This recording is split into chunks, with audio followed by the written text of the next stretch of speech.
오늘 사무엘상 강의 5번째 시간입니다. 악행을 멈추지 않는 엘리 가문에 대해서 하나님께서 심판과 징계를 명하시는 내용입니다.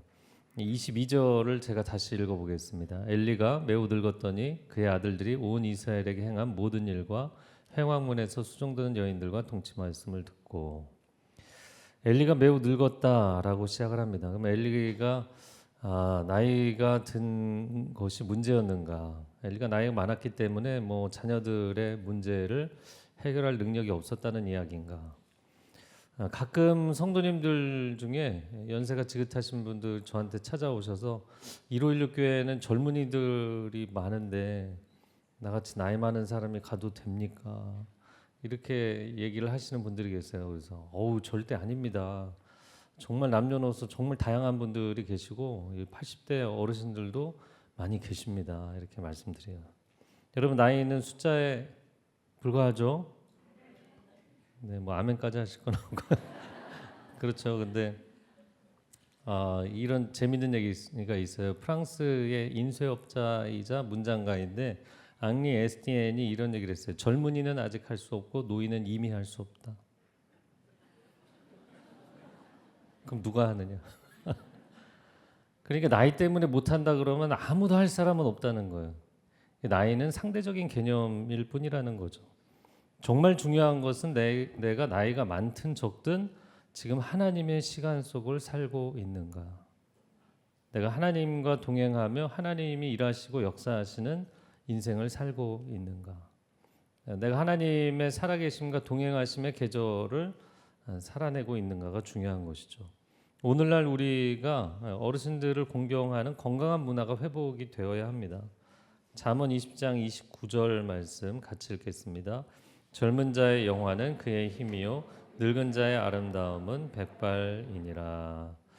네, 너무 염색 많이 하지 마시고요. 백발이 영광이고 아름다움이다. 레위기 19장 32절 읽어볼까요? 너는 샘머리 앞에서 일어서고 노인의 얼굴을 공경하며 내 하나님을 경외하라. 나는 여호와이니라. 제가 성경을 읽다가 어느 날 놀란 것은 노인을 공경하는 것과 하나님을 경외하는 것을 연속선상에 두고 표현한 말씀이에요. 노인을 공경하는 것이 하나님을 경외함을 배우는 데 있어서 중요하다는 거예요. 더 나아가서 사도행전 2장 17절 읽어보겠습니다. 하나님이 말씀하시기를 말세에 내가 내 영을 모든 육체에 부어주리니 너희의 자녀들은 예언할 것이요 너희의 젊은이들은 환상을 보고 너희의 늙은이들은 꿈을 꾸리라. 아멘. 하나님 1516 교회가 이런 교회가 되게 하여 주옵소서. 모든 사람들이 하나님 나라를 꿈꾸는 교회가 되게 하여 주옵소서. 지나가는 세월을 아쉽게 바라보지 마시고 지금 내게 주어진 시간에 집중을 하세요. 아직 늦지 않았습니다. 이 기회의 시간입니다. 엘리가 매우 늙었다. 왜 본문을 이렇게 시작을 했을까? 제가 한참을 어제 생각을 해봤는데 하나님이 그의 평생을 기다려 주셨다는 뜻인 것 같아요. 아직 기회의 시간입니다. 여러분 평생 종교인으로 산 것이 너무나 후회가 된다면 아직 시간이 있습니다. 여러분 하나님 앞에 예배자로 헌신하시기 바랍니다. 그리고 내가 죽기 전에 하나님 나라의 영광을 보리라, 부흥을 보리라, 이런 간절한 기도 제목이 있기를 바랍니다. 자, 그런데 엘리의 잘못이 무엇이었을까? 평생 이 잘못된 상황을 고칠 기회를 주셨는데 그가 자식들을 고치지 못했어요. 그럼 고치지 못한 것이냐, 고치지 않은 것이냐? 그 자녀들 물론 자기 자녀들을 실행을 고친다는 게 어려울 수도 있겠지만 율법의 기준에 따라 징계라도 했었어야 하는 겁니다. 만약에 어느 회사의 직원들과 사장님의 자녀들까지 다 같이 일을 하고 있다. 그런데 직원들의 잘못은 징계를 하면서 자녀들의 잘못은 징계하지 않는다. 그것은 합당하지 않은 거죠. 엘리의 자식들은 예배를 망쳐놓았고 회막문에서 수종드는 여인들과 동침하기까지 했어요. 그럼 도대체 이 여인들은 누구였을까? 여성들이 회막에서 봉사하는 조직이 있다는 얘기가 성경에 없거든요. 민수기 8장 24절 제가 읽어보겠습니다. 레위인은 이같이 할지니 곧 25세 이상으로는 회막에 들어가서 복무하고 봉사할 것이요. 주로 이제 남성들에 대한 표현이거든요. 그렇지만 그 가족들이 함께 성소에서 필요한 일들을 도왔던 것이 아닌가. 그래서 이 성소에서 회막에서 일을 했던 여인들은 적어도 레위 지파의 사람들이었을 것으로 추정이 됩니다. 그렇다면 이 아들들이 사고를 친 것은 위계 질서를 이용해서 성착취를 했던 사건들이었던 거예요. 여러분 10계명의 6계명부터 10계명이 무엇인지를 아시죠? 살인하지 말라, 간음하지 말라, 도둑질하지 말라, 위증하지 말라, 남의 것 탐내지 말라. 그런데 어느 날 이걸 보니까 다 종류가 다른 것 같지만 똑같은 한 가지 공통점을 이야기하는 거예요. 남의 것 뺏지 말라는 거예요. 타인의 생명을 뺏지 말라, 타인의 순결을 뺏지 말라, 타인의 재산을 뺏지 마라, 타인의 진실을 뺏지 마라, 타인의 소유 그 어떤 것도 빼앗지 말라. 하나님이 그것을 기뻐하지 않으신다는 거예요. 하나님은 직에서 옮기는 것도 기뻐하지 않으시고 상인들이 거짓된 저울추 쓰는 거 기뻐하지 않으시고 하나님은 정직하신 분이시거든요. 자, 그런데 오늘날에도 교회 안에서 이런 성적 타락의 문제가 계속 일어나잖아요. 그럼 왜 하나님은 이 사람들을 가만히 두실까? 오늘날에도 그렇고 엘리의 아들들도 왜 하나님 가만히 두실까? 여러분 하나님 가만히 두실까요? 하나님은 역사에도 인생에도 제가 여러 번 표현했지만 공의의 시계추를 움직이시는 하나님이십니다. 엘리가 나이가 들도록 하나님이 개입하지 않으신 것에 대해서 우리가 의문점을 가질 수 있어요. 그런데 이제 그 비유를 하자면 이런 거예요. 어떤 운동팀이 있을 때 코치가 선수들을 대하는 게 똑같지 않다는 거예요. 어떤 선수들은 칭찬, 훈련 열심히 한다, 칭찬해주고 어떤 선수들은 칭찬을 잘 안 해주고 계속 혹독하게 훈련을 시키고 또 어떤 선수들은 그냥 놔둔다는 거예요. 그럼 놔두면 편할까요? 여러분 왜 코치가 이렇게 세 부류의 다른 태도를 보일까요? 그것은 칭찬하는 선수들은 그냥 고만고만한 선수들이고 혹독하게 훈련시키는 선수는 어떤 선수들일까요? 기대중인 거예요. 그래서 이걸로 만족하면 안 되기 때문에 더 열심히 해야 된다. 그런데 가만히 놔두는 선수는 포기한 선수예요. 편안한 게 아닙니다. 이게 코치가 포기를 했기 때문에 얘기를 안 하는 거예요. 여러분 어린 아이들이 많이 있어도 여러분 내 자식이면 부모가 그 자식을 케어하게 돼 있는 거잖아요. 히브리서 12장 7절 같이 읽어보겠습니다. 하나님이 아들과 같이 너희를 대우하시나니 어찌 아버지가 징계하지 않는 아들이 있으리요. 네, 아버지는 자녀하고 놀아주기도 하지만 혼낼 때는 좀 많이 혼내기도 하죠. 근데 여기 어머니로 바꿔놓으면 어머니가 어찌 잔소리하지 않는 자녀가 있으리요. 엄마이기 때문에 잔소리하는 거죠. 가령 어떤 아이가 마트에서 막 소리 지르고 뛰어다니고 난리를 친단 말이에요. 근데 요즘은 사람들이 뭐라고 하지 않아요. 손대지 않아요. 왜냐면 내 아이가 아니니까. 그러나 부모의 경우에는 그 아이를 가만히 둘 수 없는 거잖아요. 여러분이 인생에 지금 나 지금 이렇게 살면 안 되는데 속으로 상당히 내가 지금 잘못 가는 걸 알고 있기 때문에 긴장하면서도 계속 그 길을 간다. 근데 하나님이 가만히 보고 계신다.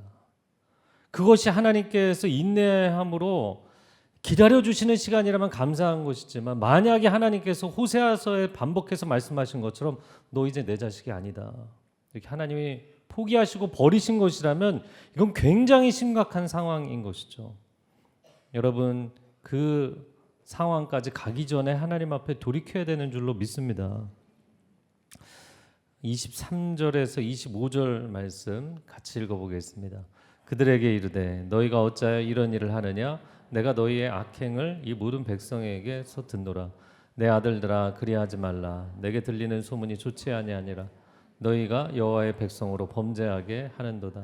사람이 사람에게 범죄하면 하나님이 심판하시려니와 만일 사람이 여호와께 범죄하면 누가 그를 위하여 간구하겠느냐 하되 그들이 자기 아버지의 말을 듣지 아니하였으니 이는 여호와께서 그들을 죽이기로 뜻하셨음이더라.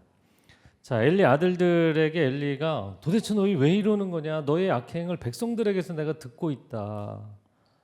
네. 제가 그 온누리교회 사역할 때 온누리교회 세우신 하용조 목사님 나중에 많이 부흥해서 뭐 교육자들이 수백 명이 됐거든요. 그런데도 그 한 사람 한 사람이 뭘 하는지 다 알고 계시더라고요. 어떻게 하실까요? 제가 지난주에 얘기했죠.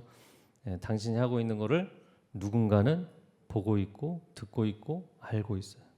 그리고 그거를 성도들이 다 제보를 하더라고요. 긍정적인 의미에서 부정적인 의미에서 다 보고를 하는 거예요. 어떤 목사님은 어떻게 하고 있습니다. 다 얘기하는 거예요. 그래서 곳곳에 말하자면 이 성도들이 다 안테나 역할을 하고 CCTV 역할을 하더라고요. 리더가 모를 것 같지만 다 알고 있어요.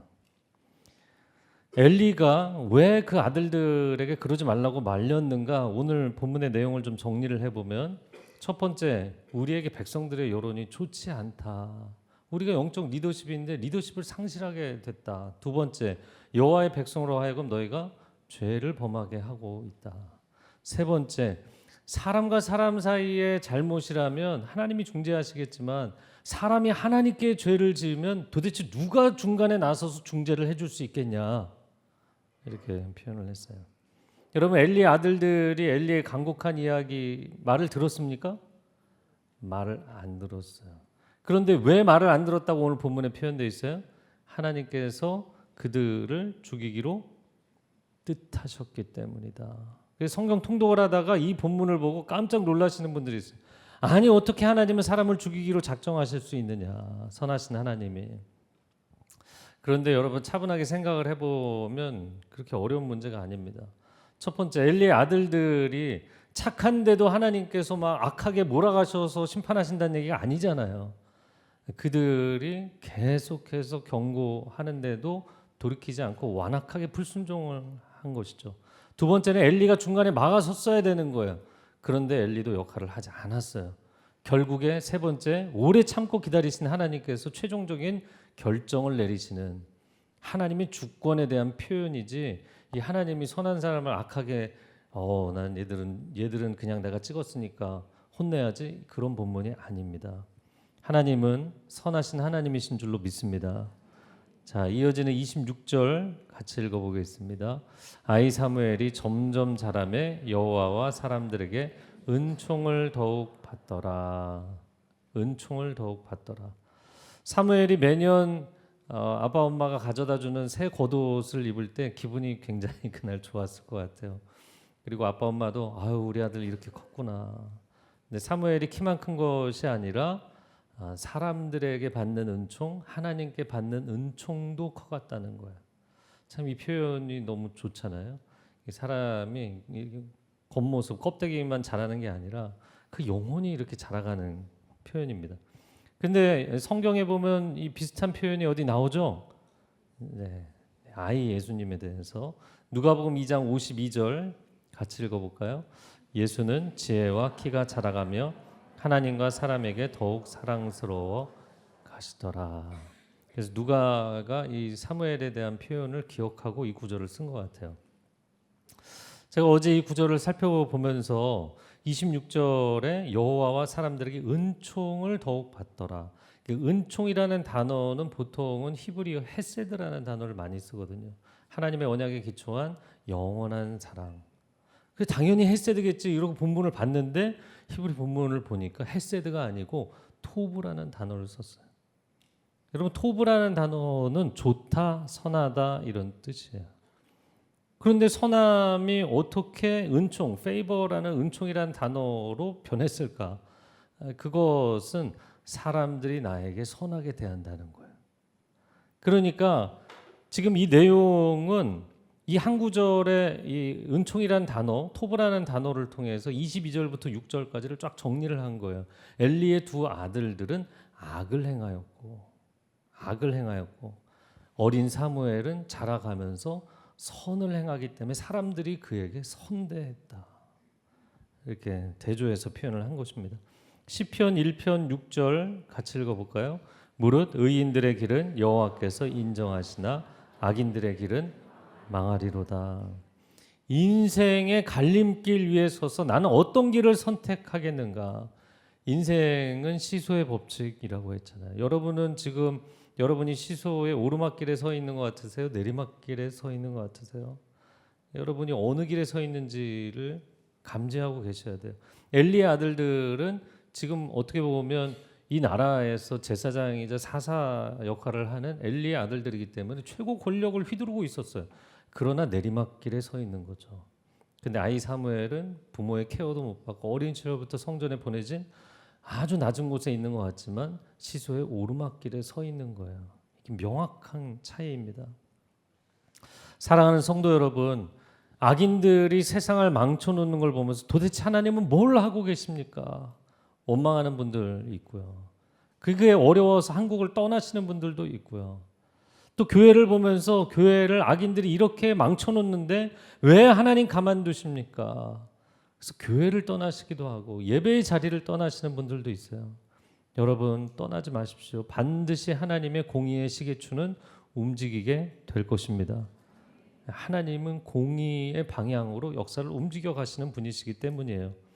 27절에서 29절 같이 읽어보겠습니다. 하나님의 사람이 엘리에게 와서 그에게 이르되 여호와의 말씀에 너희 조상의 집이 애굽에서 바로의 집에 속하였을 때 내가 그들에게 나타나지 아니하였느냐. 이스라엘 모든 지파 중에서 내가 그를 택하여 내 제사장으로 삼아 그가 내 제단에 올라 분향하며 내 앞에서 에봇을 입게 하지 아니하였느냐. 이스라엘 자손이 드리는 모든 화제를 내가 내 조상의 집에 주지 아니하였느냐. 너희는 어찌하여 내가 내 처소에서 명령한 내 제물과 예물을 밟으며 내 아들들을 나보다 더 중히 여겨 내 백성 이스라엘이 드리는 가장 좋은 것으로 너희들을 살찌게 하느냐. 하나님께서 하나님의 사람을 보내셔서 엘리에게 책망을 하십니다. 이게 세 구절이 이제 세 가지 포인트인데 첫 번째는 거시적으로 이스라엘 백성들을 이집트에서 불러내어 주신 하나님의 은혜를 너희가 잊었다. 두 번째는 아론의 자손들 그 가문을 제사장 지파로 하나님이 세우신 그 은혜를 잊어버렸다. 그래서 너희가 예배를 엉망을 만들어 놨고 엘리 너는 너의 아들들을 나보다 중요하게 여겼다. 저를 한번 따라해보세요. 은혜는 기억하는 것입니다. 많은 사람들이 은혜는 간구하는 것이라고 생각해요. 아니에요. 은혜는 간구하기 이전에 기억하는 것입니다. 왜냐하면 어제의 은혜를 망각하는 사람은 오늘과 내일 나를 위해 예비된 은혜를 스스로 걷어차게 돼 있어요. 여러분 자녀들과의 관계에서도 생각해 보세요. 갑자기 생각나네. 제가 아는 그 한 장로님이 정말 그 아들들을 바라보면 아들들이 나중에 20대 뭐 중후반이 됐는데도 그냥 아들들만 바라보면 눈에 그냥 꿀이 뚝뚝 떨어지는 그런 너무나 관대하고 사랑이 많은 아버지이시거든요. 그런데 20대 중반에 아들이 인생이 조금 힘든 일이 생기니까 이제 부모는 조심스럽잖아요. 조심스럽지만 그러나 아들에게 이제 격려의 한마디를 힘내라 이렇게 얘기를 했는데 갑자기 아들이 돌아서 승질을 내면서 아버지가 나한테 해준 게 뭐예요? 그러더래요. 이분이 몇 달 동안 완전히 띵해갖고요. 여러분 은혜를 등지고 배은하고 은혜를 망각하고 망은하는 사람에게 또 다른 은혜를 베풀게 되나요? 은혜를 기억하면 그 기억하는 사람에게 은혜를 더 베풀게 돼 있어요. 하나님 감사합니다. 부모님 감사합니다. 거래처에도 고맙다고 표현하고 여러분 그렇게 표현하는 사람에게 또 다른 은혜가 흘러가게 되어 있는 것입니다. 그래서 은혜를 못 받을까 봐 두려워하고 걱정하지 마시고 지금까지 내게 은혜를 베푸신 하나님은 오늘도 내일도 앞으로도 영원토록 은혜를 베푸실 줄로 믿습니다. 자, 이어지는 30절 같이 읽겠습니다. 그러므로 이스라엘의 하나님 나 여호와가 말하노라 내가 전에 내 집과 내 조상의 집이 내 앞에 영원히 행하리라 하였으나 이제 나 여호와가 말하노니 결단코 그렇게 하지 아니하리라. 나를 존중히 여기는 자를 내가 존중히 여기고 나를 멸시하는 자를 내가 경멸하리라. 하나님의 아주 강력한 징계의 말씀. 내가 전에 내 조상이 내 앞에 영원히 행하리라고 약속했지만 결코 그렇게 하지 않겠다. 이것도 성경 통독하다가 사람들이 걸리는 부분이에요. 아니 그러면 하나님이 영원한 약속을 해놓으시고 하나님도 생각이 바뀌시는가? 하나님도 뜻을 바꾸시기도 하는가? 하나님은 영원토록 변함이 없으셔야 되잖아요. 그래서 과연 하나님은 변함없이 신실하신가에 대한 이제 의문점이 생기는 거죠. 뭐 이 케이스를 놓고 두 가지로 설명하자면, 첫 번째, 엘리의 집안은 제사장 집안의 모든 사람들을 얘기하는 게 아니고 제사장 계보인 아론 가문의 일파입니다. 그래서 그 집안이 징계를 받는다 할지라도 아론 가문의 다른 패밀리들은 여전히 하나님 앞에 제사장 직무를 감당하는 거예요. 그 두 번째, 자, 하나님의 약속이 영원하다고 해서 그거를 기계적으로 해석하려는 사람들이 있어요. 아니요. 하나님은 기계적인 분이 아니고 인격적인 분이십니다. 우리가 영원 복락을 누리는 것, 이 영원성을 보장받는 것은 영원하신 분 안에 있기 때문인 거죠. 근데 우리가 그분 안에서 나온다면 어떻게 영원한 복락을 보장받겠어요? 아버지의 축복의 집을 스스로 뛰쳐나온 결과인 것이죠. 그래서 그들에게 놀라운 축복의 약속을 주셨는데 그들이 스스로 걷어찬 것에 대해서 하나님이 인격적 반응이라는 표현을 명쾌하게 해주시는 내용이 바로 뒤에 나온 거예요. 30절 하반절에 나를 존중히 여기는, 이 구절 한번 읽어볼까요? 나를, 시작. 나를 존중히 여기는 자를 내가 존중히 여기고 나를 멸시하는 자를 내가 경멸하리라. 오늘 이 한 구절을 꼭 기억을 하셨으면 좋겠어요. 이거를 두 가지로 좀 이해를 해보시면 좋겠는데, 이 두 단어, 핵심적인 두 단어를 원어적으로 해석을 해보면 나를 존중히 여긴다, 존중히 여긴다라는 것은 원어적으로는 무겁게 여긴다라는 뜻이에요.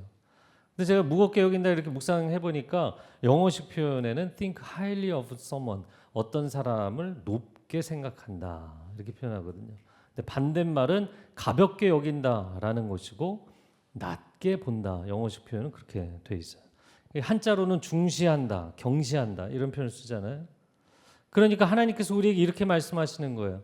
너가 나를 중요하게 여기면 나도 너를 중요하게 여기겠다. 그러나 너가 나를 가볍게 생각하면 나도 너의 존재를 가볍게 여기겠다. 여러분, 인간이 하나님의 존재를 가볍게 생각하고, 뭐 하나님 일주일에 한 번, 한 시간 가서 생각하는 거지. 가볍게 여기고 살면 내 인생 내가 주인공인 것처럼 그냥 내 마음대로 사는 걸로 끝나겠지 모르지만, 하나님이 나의 존재를 가볍게 여기시면 시편 1편에 나오는 것처럼 바람에 나는 겨와 같이 되는 거죠. 먼지 같은 존재로 하나님 나를 대하시겠다는 거잖아요. 이건 심각한 문제입니다.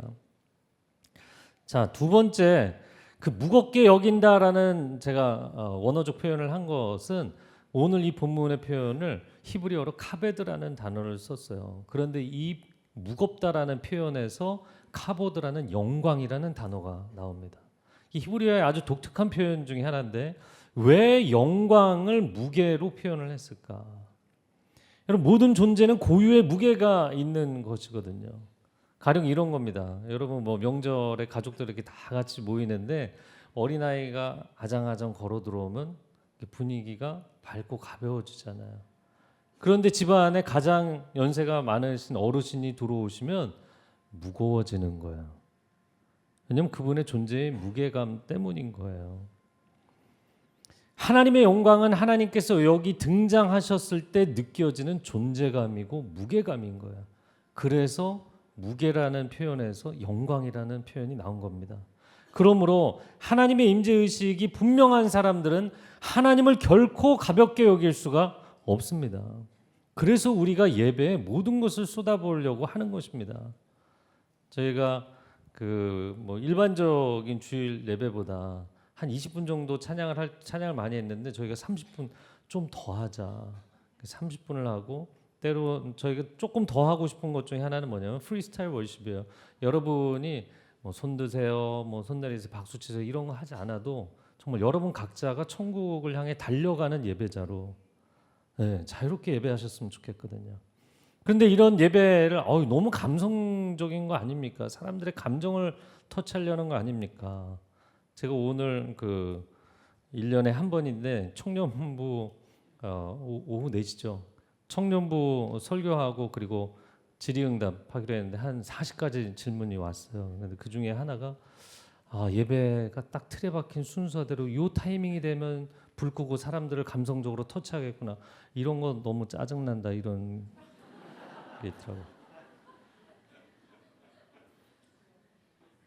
그래서 뭐 그것도 맞는 얘기죠. 맞는 얘기인데 그래서 그런 뭐라고 제가 설명을 해줄까 이따 저녁에 설명을 해줄 건데 매일 그냥 어머님이 끓여주시는 된장찌개 짜증난다. 그만 먹고 싶다. 그럴까요? 엄마 집밥이 제일 맛있는 거잖아요. 내가 그분을 사랑하면 뭐 햇빛 아래에서든 그늘 아래에서든 무슨 상관이 있겠어요.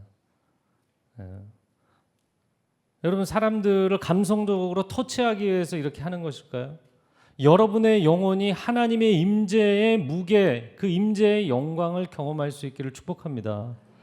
그래서 우리의 영과 혼과 육이 하나님의 임재의 무게로 인하여서 모든 가볍고 거짓된 죄악들이 이 임재의 무게에 눌려서 빠져나가게 되고 우리의 세상적인 근심 걱정이 다 날아가게 되고 여러분 우리 안에 있는 어두운 감정과 생각들이 다 희석되는 역사를 체험하시기를 축복합니다. 저는 이 구절 너무나 좋아하는 구절인데 이 구절 볼 때마다 한 인물이 생각이 납니다. 존 맥스웰이라는 리더십의 대가가 쓴 리더가 알아야 할 7가지 키워드라는 책이 있어요. 네, 아주 오래전에 번역된 책인데 여전히 사람들이 보고 있어요. 아주 좋은 책입니다. 제가 번역을 했는데 아주 얇은 책이에요. 근데 그 책에 좋은 에피소드들이 많은데 그 중에 하나가 에릭 리델이라는 사람에 대한 에피소드예요. 이 사람이 스코틀랜드 출신의 육상 선수였어요. 1924년 파리 올림픽에 영국 대표로 100m에 출전을 합니다.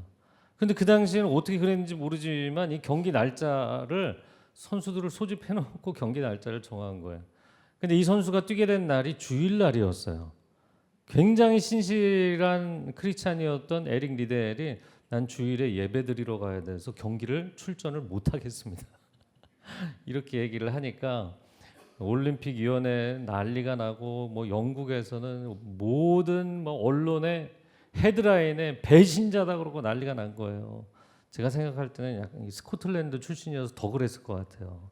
잉글랜드 사람들하고 또 대영 제국 안에서 그냥 대표로 뛴 거지만 그런 감정도 있었죠. 그래서 영국 올림픽 위원회에서 회의를 한 겁니다. 야, 이 선수 이거 어떻게 할 거냐. 그래서 얘가 잘 달리는 애인데 아깝지 않냐. 그래서 주일날은 자기가 뭐 절대로 안 뛰겠다 그러니까 그럼 평일에 있는 400m 경기에 내보내면 어떻겠냐. 그래서 뛰겠냐 그러니까 뛰겠다고. 여러분 한 번도 뛰어본 적이 없는 400m. 육상 경기 해보신 분들은 알겠지만 100m와 400m는 다른 종류예요. 이 훈련도 달라요. 그가 400m 경기를 뛰겠다고 트랙 위로 나서는데 그의 팀 닥터가 그에게 쪽지를 하나 건네줘요. 그 쪽지를 펴봤더니 바로 이 말씀이 써 있었던 거예요. 나를 존중히 여기는 자를 내가 존중히 여기리라. 그가 이 쪽지를 들고 뛰죠. 불의 전차라는 오래된 영화예요. 에릭 리델의 이야기를 다루고 있는데 광고 음악으로 엄청 많이 쓰이는 OST가 나옵니다. 그가 희한한 주법으로 달렸는데 이 상체를 꼿꼿이 세우고 뒤로 쓰러질 것처럼 달렸어요. 그런데 1924년 파리 올림픽에 400m에 나가서 첫 번째 달린 그 400m 경기에서 세계 기록을 세우며 세계 신기록을 세우며 금메달을 따게 됩니다. 나를 존중히 여기는 자를 내가 존중히 여기리라. 근데 그의 인생이 여기서 끝나지 않아요. 영국에서 막 난리가 났습니다. 이제 국민적인 영웅이 됐어요. 영국으로 돌아와서 에딘버러 대학을 졸업하고 그에게는 성공 대로가 열린 거예요. 모든 기관에서 모든 기업에서 막 모셔가려고 합니다. 그런데 그가 성공의 기회들을 다 포기하고 선교사로 중국으로 떠납니다. 그리고 2차 세계대전이 터지고 일본군들에게 사로잡혀서 수용소로 가게 되죠. 그가 수용소 안에서 어린아이들에게 공부를 가르치고 아이들을 돌봐요. 그리고 힘들고 어려운 사람들을 돌봐줍니다. 어느 날 보니까 선교사님이 모포가 없는 거예요. 다 얇은 모포 한 장 덮고 자는 건데 선교사님 모포가 어디 있나요? 그랬더니 모포를 잃어버린 사람에게 이미 본인의 모포를 준 거예요. 선교사님이 몸이 계속 쇠약해지고 결국 나중에 뇌종양으로 전쟁이 끝나는 걸 보지 못하고 수용소에서 어느 날 숨을 거두시게 됩니다. 그런데 일본인 간수가 사람들을 그 수용소 앞에 세워놓고 저녁 점호를 하다가 에릭 리델이 서 있지 않은 걸 보게 되죠. 그리고 그가 죽은 걸 알게 돼요. 그리고 일본인 간수가 이런 얘기를 해요. 저는 예수님이라는 분을 제가 본 적은 없지만 만약 그분을 만난다면 에릭 리델 같은 분일 것입니다.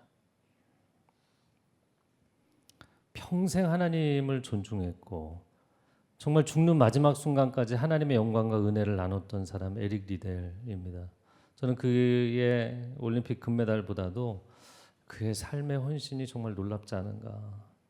여러분, 저와 여러분이 평생에 하나님을 경외함으로 하나님이 우리를 소중히 여겨주시고 자랑스럽게 여기시는 하나님의 사람들이 되시기를 축복합니다. 네, 31절에서 4절은 안 읽겠습니다. 그냥 긴 얘기인데요. 그냥 한마디로 너희 집은 망했다. 뭐 그런 얘기예요. 너희 집은 뭐 망했다. 두 아들은 한 날에 죽을 것이고 하나님의 징계의 말씀인데 이 말씀이 사무엘상 이제 앞으로 읽어가면 제가 상술하지 않는 것은 앞으로 다 나와요. 사건들이. 하나님께서 내 인생이 지금 잘못됐는데 전혀 개입을 하지 않고 계시다. 아까도 말씀드렸지만 기다림의 시간이라면 감사한 거죠. 근데 하나님이 본격적으로 개입하시기 시작하면 이미 늦은 거예요. 그래서 그 시간이 오기 전에 지금 결단하셔야 됩니다. 자, 오늘 본문의 35절 같이 읽어보겠습니다. 내가 나를 위하여 충실한 제사장을 일으키리니 그 사람은 내 마음 내 뜻대로 행할 것이라.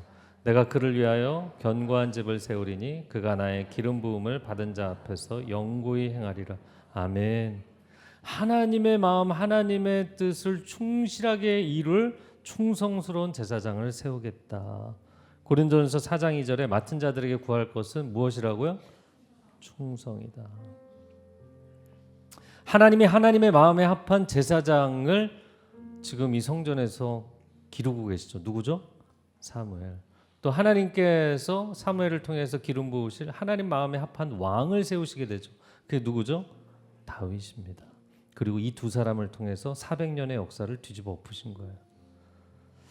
여러분, 하나님의 꿈을 꾼다는 것은 정말 놀라운 일입니다. 제가 교회 개척 운동을 통해서 한국교회 반전을 꿈꾸고 이 비전을 나누니까 크게 사람들의 반응은 딱 두 가지예요. 첫 번째, 목사님 도대체 그렇게 많은 교회를 어떻게 세우겠다는 소리입니까? 그게 가능한 얘기입니까? 그리고 또 한쪽은 목사님 그 비전을 저도 동일하게 품습니다. 응원합니다. 하나님께서 그 일을 이루실 것입니다. 그래서 정말 이 비전을 나누는 가운데 전혀 본 적도 없고 누군지도 알지 못하는 분들이 미국에서, 캐나다에서, 네덜란드에서, 동남아시아에서, 남미에서 연락이 와요. 기도하고 있습니다. 이 비전을 위해서 함께 기도하고 있습니다. 눈물의 헌금을 보내시고 교회를 세우는 데 써주십시오. 한국에 나오실 일이 있을 때 제가 몇 년 만에 한국에 나옵니다. 그래서 분당이 멀리까지 많은 일정 가운데 꼭 와서 예배를 드리시고 제가 여기서 왔습니다. 세상 곳곳에서 오시는 분들이 예배 찾아오고 계세요. 제가 C4C 교회 개척 운동의 비전을 나누면서 깨달은 것은 비전을 나눌 때 그 비전에 동참할 사람들을 하나님은 반드시 보내주신다. 저희가 앞으로 1516 교회뿐만 아니라 온라인 공동체를 준비해서 시작을 하려고 합니다.